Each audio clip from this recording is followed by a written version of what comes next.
Rero Dr. Kiza Besigye ne Haji Obedi oyencha kisobola okuba omulala n'aba bali mu gavumenti ekirabika kyebeerabira nnyo kubanga olwaleero bali mu gavumenti bajja kuvaamu mu gavumenti oba kijja kuba wiiki ejja oba omwezi ogujja omwaka ogujja wona we kinajjira bajja kuva mu gavumenti kati bw'oba oli bweru n'osanga nti ku lw'obuvumu bwa lawyers kye bakoze olwaleero nawe kijja kuyamba oluusi nga nawe waliko abaagala okulinyirira nolwekyo waliko ebintu bye bayita principles. Eno principle kirungi nti lawyers bakitaddeko ki ekkuuli ne clients Dr. Kiza Besigye ne Haji Obedi Lutale nabo ne bagumiikiriza okubonaabonera mu kkomera naye nga principle eno ekoze eki ejiddwa mu kubo ate kigenda kuteeka n'ekitangaala kwabo abali mu kooti the judicial system kubanga singa bakkiriza okugenda mu maaso n'omusango bali abatayagala okusalawo amangu oba basalawo obubi bandyekwese mu bunafu obwo ne busigala nga butambula naye okugaana kwa lawyers kijja kubaleetera bo kati mwe aba press mwandisande okola n'abannayuganda abalala kuteeka ettaala ku judicial system. Lwakibagaana omuntu oba lawyer omuntu ali mu kkomera gwasazeewo nti yabakola ki yaba mukiikirira oba yaba mu Luganda simanyi amuwolereza. So tusanyiza olwaleero kubanga lawyers basoose ne bagaana kuyingira mu kooti kubanga babadde bagambye nti 7 bokka be bayingira bonna nga bebaze ne bagamba no tetujja kuyingira ndowooza abadde ayagala kuyisaako eteeke decision eyo ateekwa kubanga alina bakubidde kati oli abadde waggulu ng'akoze eyo ensobi yazukuse n'abakkiriza ne bayingira mu kooti. N'olwekyo ebintu bino oluusi birabikanga bitono naye nga bikulu nnyo mu kusindikiriza enkyukakyuka gye twagala ebeerewo mu ggwanga. Ebitongole bya security sitegeera nze sinkanagako naye simanyi bulungi Major Iduli n'akiwulidde wano mu kooti yasavinga mu magye eggwanga lye n'atuusa ekiseera n'alekulira n'agenda mu mirimu gye lawyer. Kati omuntu asibiddwa omusibe bw'agamba nti retired Major Iduli jangu okole ki ompolereze profession ye awo ensobi abo bakoze ensobi ki kati abo abali mu command waggulu abakola ekyo ku Iduli bali mu uniform bategeere nti waliko olunaku lwe bajja kubanga tebakyali mu uniform. Magezi omanya obutatunulira awala kintu kiringa obulwadde naye bwe tusigala nga twogera tomanya wajja kubaamu abasigala nga bazukuka oluusi bajja kutandika okukola ebintu ebirimu amagezi kubanga ekyo ekyokubudakitinga omuserikale kati nze bwembanga katugambe ndi bwembanga nkyali mu uniform nagivaamu naye kati singa ndinga mu uniform nempulira nti Major Iduli eyalekulira amagye akola omulimu guli professional bamuwambye kubanga waliko omuntu omusibe eyamusabye nti agenda amuwerereze mpulira ntya bwembanga nkyali mu uniform. Kati abali ku ntikko ya security services balowooza ki baagala eggwanga lino libeere litya nti abantu abawaayo obulamu bwabwe abamu bava mu ntalo ku bisago tebaddukanga mu ntalo nga balwanira eggwanga bakuuma eggwanga kati bwebanga bavudde mu uniform bwabasazeewo kyonna kyabasazeewo oba kiri political na joining ekibiina ekiranga si kya government aba akoze musango ki kati abali mu uniform balowooze nnyo ku bintu bino. Kubanga manyi mulimu officers bangi abaasoma abatendekeddwa obulungi mu byamagye abaagala kulaba eggwanga erimu obutebenkevu eririmu eddembe. Abatono abo aba influencingibwa ebintu ebitono ebyensi ebyobubbi n'ebitiibwa ebibacyankalanyiza endowooza tebononera abangi. Tebatononera abangi abali bweru, tebononera abangi abakyali mu uniform abaagala okulaba eggwanga eritambula mu butereevu ate mu mateeka. Katonda abakulembere. General Muntu, you want to come in the middle maybe here?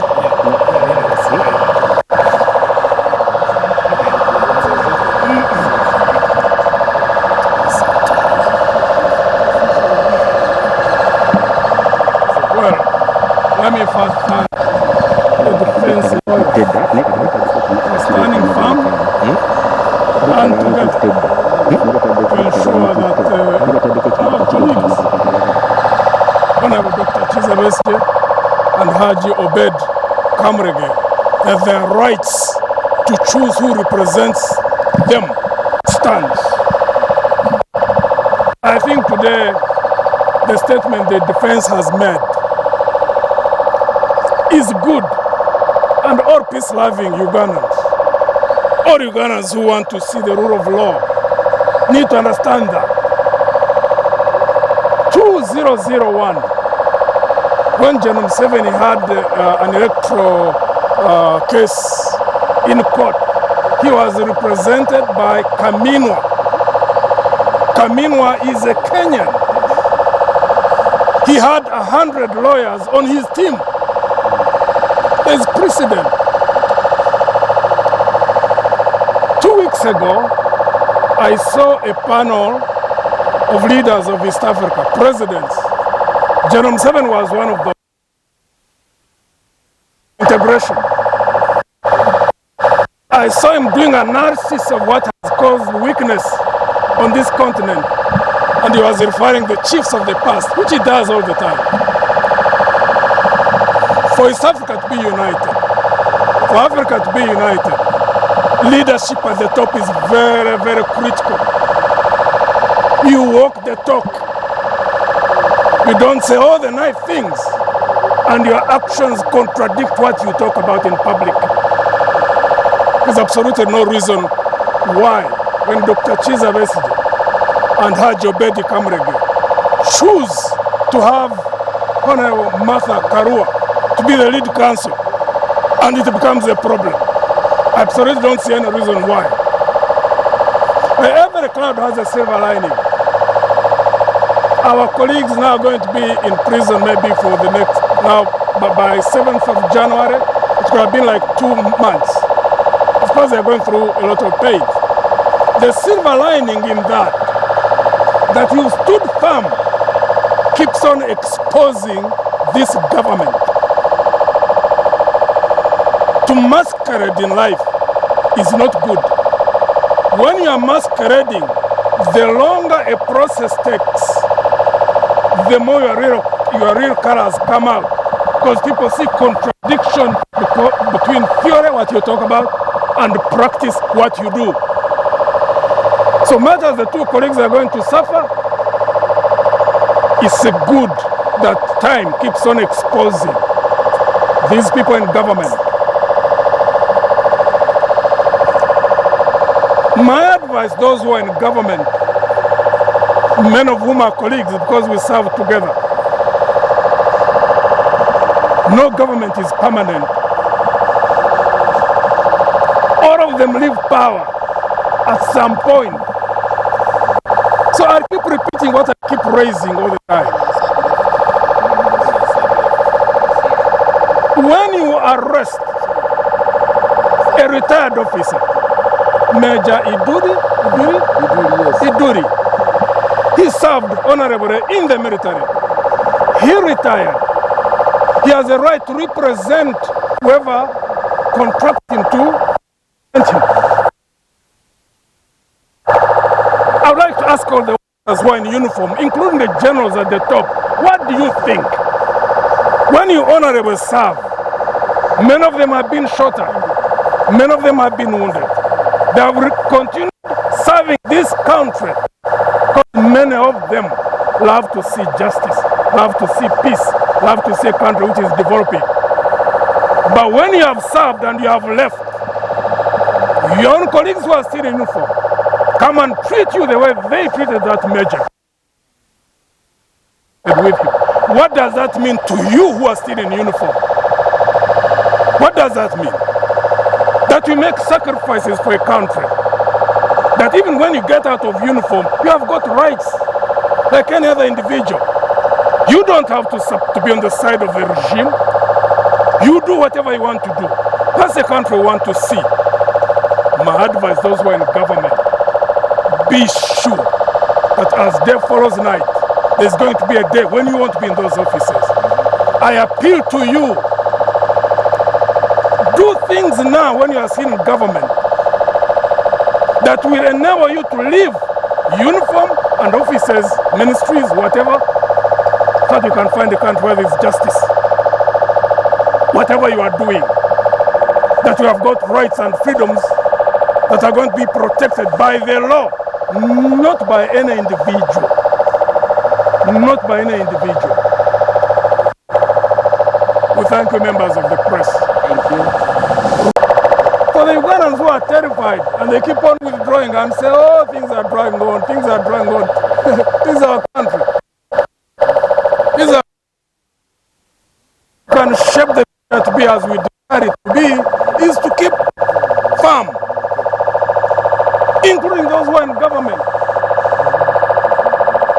And to our, it's unfortunate this happened in a neighboring country, Kenya, which we have always felt secure in.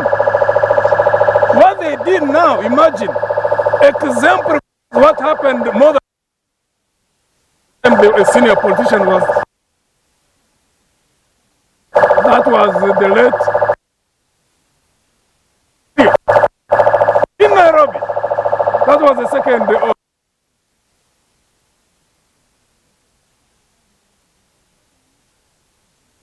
Stand committee scattered the product of Nairobi and they went to Sweden.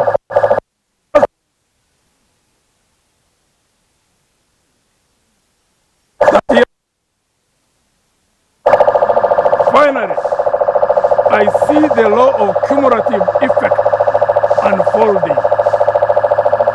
So we should not lose heart.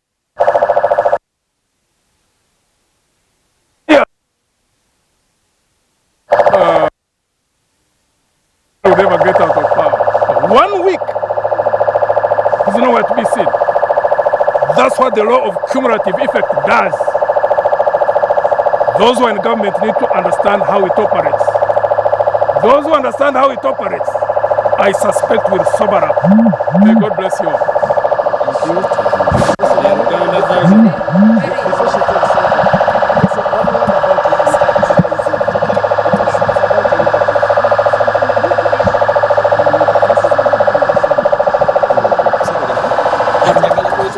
Something small about this